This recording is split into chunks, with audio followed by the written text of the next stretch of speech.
It is time that we stop and we declare this pandemic emergency over. And the truckers of Canada had a gut feeling and some really good common sense that this has to come to an end.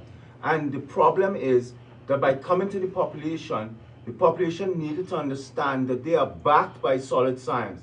And that is where people like myself, Dr. Hodkinson, Dr. Poness, etc. have come forward, because we know 100% of the science is behind the trucker. The Canadian trucker is backed by solid science, not the government positions.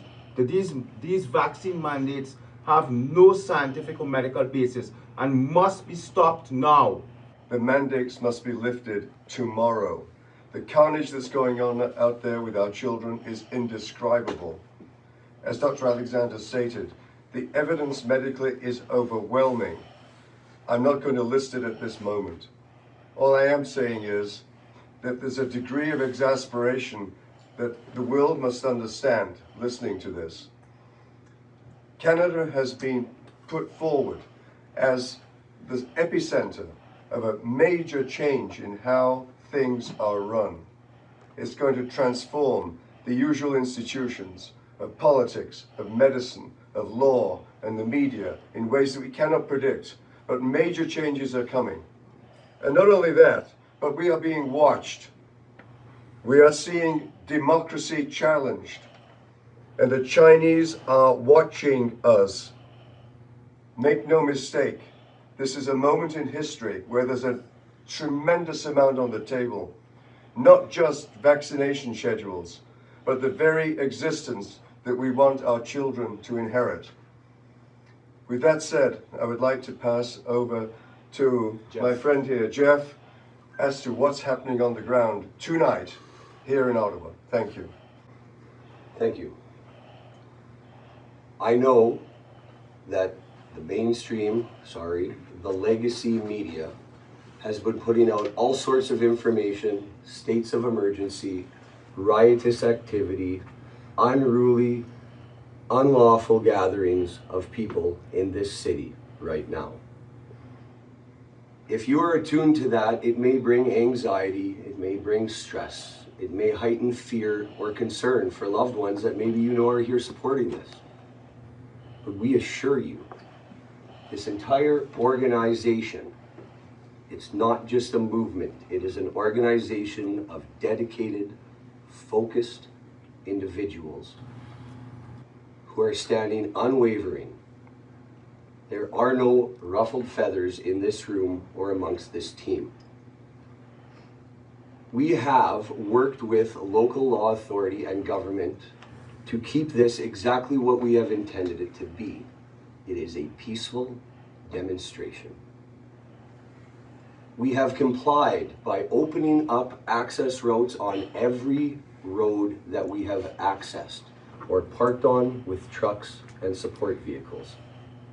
That was done to ensure that EMS would be able to respond to the concerns and the safety of the citizens of Ottawa, and also the safety and any concerns of the people who are here supporting this movement.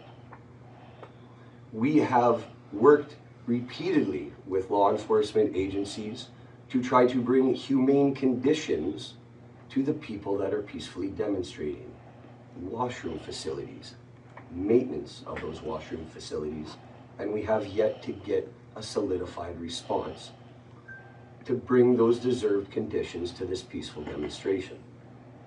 We are currently going to see legacy media streaming images of the police making arrests. They're currently treating this now with catchphrases, occupation, terrorism, and all sorts of very low-level commentary to try to sway people's opinion. They're currently out in the streets of Ottawa, and they are arresting people on charges of mischief for transporting fuel in proper containers in order to supply the people here for a peaceful demonstration to allow their vehicles to stay warm. If you've been following the media, the real media, the one you're watching right now, These are families. They have children with them. They have no intention of reacting negatively to anything that is going on. This is peace, it is love, and it is absolute unity. Absolute unity. There's nothing wrong with that. It is our right. So it brings all levels of consideration, which I'm not going to expand on right now because that is not the purpose. My intention is to assure those supporters, the truckers, the community of Ottawa, and all other citizens that are involving themselves with helping pass this message that we must keep the foundation solid. We must not waver with the falsehoods that are being put upon us right now. It is going to be an anxious experience. It is going to be tense if you are out in the street right now trying to aid your fellow man, woman, or family to keep them comfortable and fulfill their needs while we continue to demonstrate until we're acknowledged. But it is essential that we keep the same message. It is peaceful. It is unified. We will not have shows of violence at all towards law enforcement, and we must understand they are doing their job. They are doing their duty to protect the citizens. Though we may not agree with the actions that are being taken, we will not resist. We will not become violent. We will not act out. And my advice to those who are sitting in their trucks continuing to support what we know is right, we are here for you. We have a legal team. If you are charged or arrested for any reason, my best advice at this point is to be calm, with zero comment, to comply with the instruction given to you with the officer that is engaging you. If they ask you to put your hands behind your back, simply do so. No gestures, no comments, no nods. Simply follow that instruction and be peaceful about it. I personally, if confronted with this, will take the advice of the kindergarten teacher of my 5-year-old son that I miss so much and want to be with. And I will crisscross applesauce, and I will sit down, and I will not move on the street. And I would suggest you consider that as a very effective way, to approach a situation that has clearly spun out of control through leadership that has tried at every single corner to disarm the voice of patriotism, unification, democracy, and freedom. That's all I have to say at this point, but we are with you. Please be calm. We will endure. We will not leave. I would like to pass it over to Tom. Good evening. Thank you to all of you who have tuned in. I just want to say shortly that I just returned from Coventry. Coventry, for those of you who don't know, is one of our major locations that we have a lot of families, a lot of trucks, we have a lot of supplies. We have extremely high morale. Approximately 2 hours ago, Ottawa police have showed up in a very aggressive show of force. There was probably over 100 police officers in tactical gear with snipers on the roof. And I'm very pleased to report that all of our truckers, all of our families kept their composure. It was extremely peaceful. They came in, they took the fuel, which was their intent. Their intent was to come in, confiscate the fuel that we have, that was donated or purchased to be distributed for the trucks.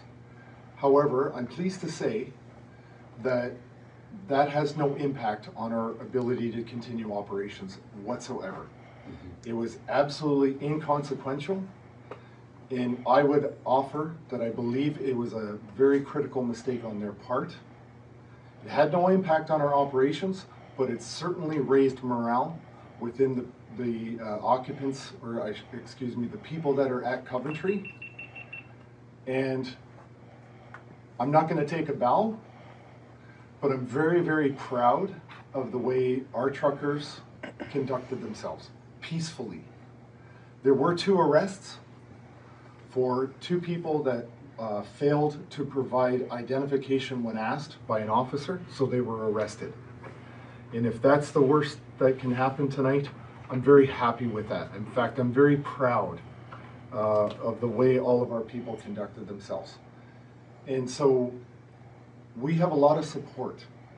So for you tuning in at home, just know that so what, they took a little bit of fuel that we're going to replace. It has no impact on what we're doing. It's inconsequential what they've done. It was a drastic show of force.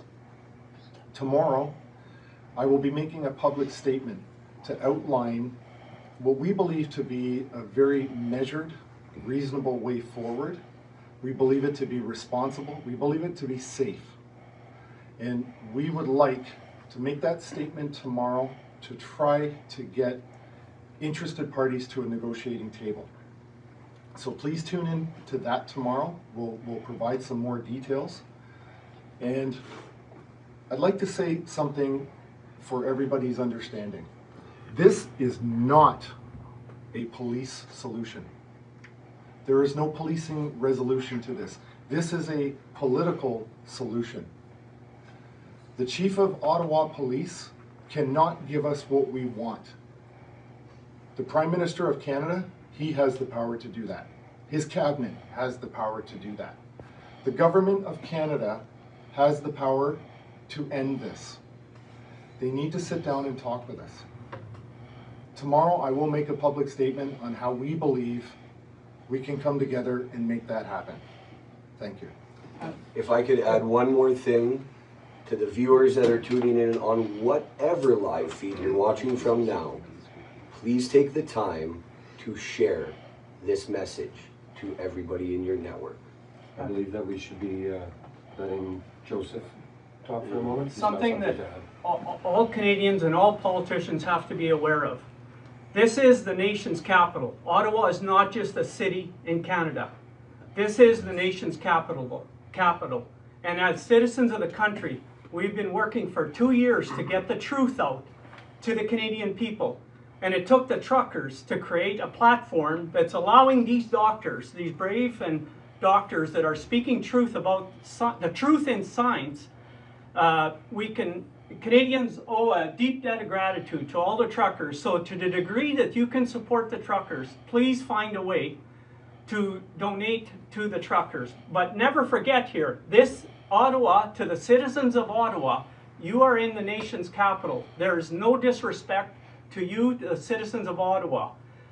But please remember, you live in the nation's capital. And as Canadians, I'm from Saskatchewan, I have a right to be here. I pay taxes in this country, and our government is violating the law. They have been for 2 years now. And so we have a right to make our voices heard. So never forget that. This is Canada. This is the nation's capital. So Canadians, stand up with us. Stand up for your God-given rights and freedom. Freedom for everybody.